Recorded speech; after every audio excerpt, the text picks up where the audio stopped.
name's Corey Sorkin. I go to school at Ramapo College.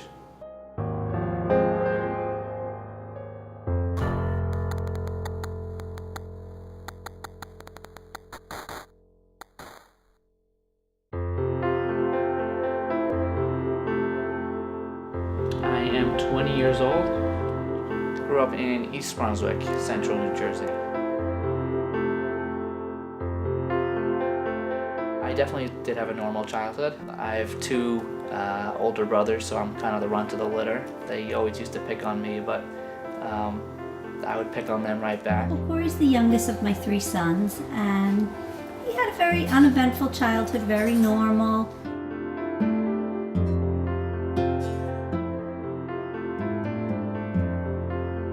He was pretty active, although didn't participate in a lot of team sports, but he liked riding his bike and playing with the kids in the neighborhood, soccer ball, kickball, that sort of thing. We got another dog recently, a couple years ago, so there's always been that aspect in my life. I really don't know what life is like at home without a dog. As normal as it probably could be for the first 15 years of my life.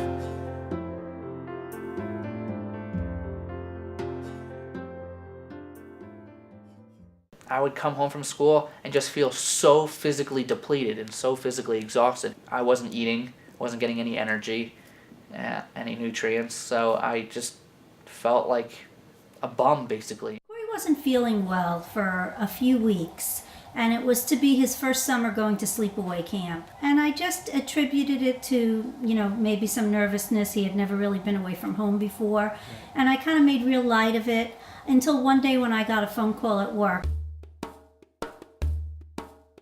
Started to notice I was drinking more, peeing a lot.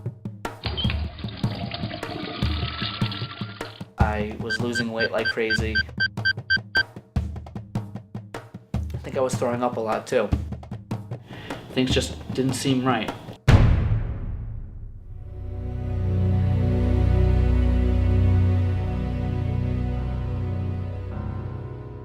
I remember sitting in my first period class. This was like 8 or 9 o'clock in the morning.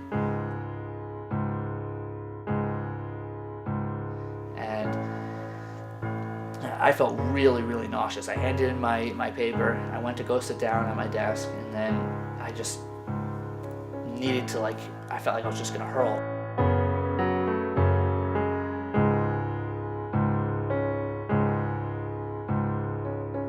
That was the breaking point. My body was just telling me that, you need help, and I did. And that's when I went to the doctor's office finally.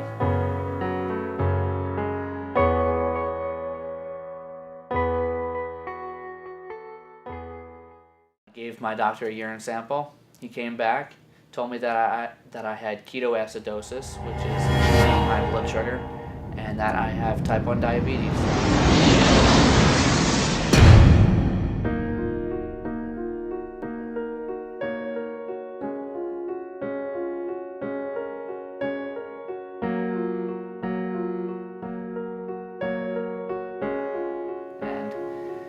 I had no idea what that meant, so he gave me one of two options. You could go home if you choose to do that, or you could go straight to the hospital. It's your choice. My doctor gave me one shot of short-acting insulin, which is insulin to bring your blood sugar down really quickly. And option 2 was not the correct option to choose. I ended up going home. A couple hours later, ended up going right back to the hospital because I was throwing up and I wasn't getting any better.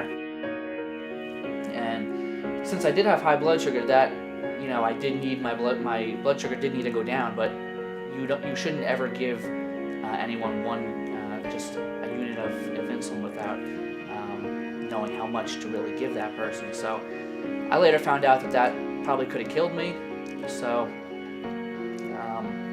probably wasn't the greatest option. I wasn't really happy with the type of treatment that he got from the family doctor. I thought that he should have taken a little bit more control, sent him to a hospital right away to control his blood sugar. And within about 2 hours from the time I got home, we ended up going to the hospital. I really didn't believe it. I had heard of diabetes. I thought just old people got it. I couldn't imagine how out of everybody in the world that he could have come down with something like this. I was in complete denial. They got him on the right medication. They had to titrate insulin into his bloodstream. So I felt comfortable they knew what they were doing at the hospital. To be honest with you, I didn't realize that there were 2 types of the disease. I didn't realize that that's more type 2 diabetes and that kids get type 1 diabetes. So all this was very new to me.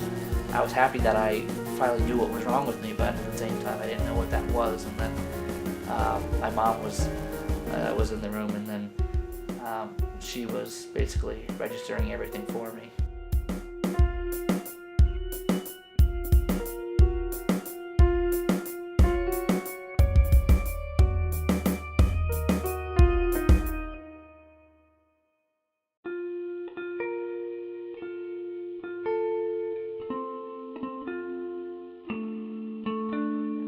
That it was going to affect me for my whole life, for the long term. It wasn't just going to be like, oh, here's a shot, you'll feel better in a week. It was a lot more than that. It was, here's a shot you're going to be feeling every single mealtime. 5 years later, I could still misjudge the carbs of whatever I'm eating, although it gets easier and easier each day. But there's still times where I seem to guess correctly, but then later find out that I overestimated, underestimated for whatever reason. It still is very frustrating. I still have, lows. I still have high blood sugars, but I'm just trying to limit them as much as possible. I'd say the main difference between type 1 and type 2 is that I'm able to eat that slice of cake or that extra cookie or whatever has a lot of sugar, that candy bar. For me, I'm just watching as far as the carbs go. So that's the main difference, is that I'm able to eat anything I want, whereas type 2 diabetics do need to watch what they eat.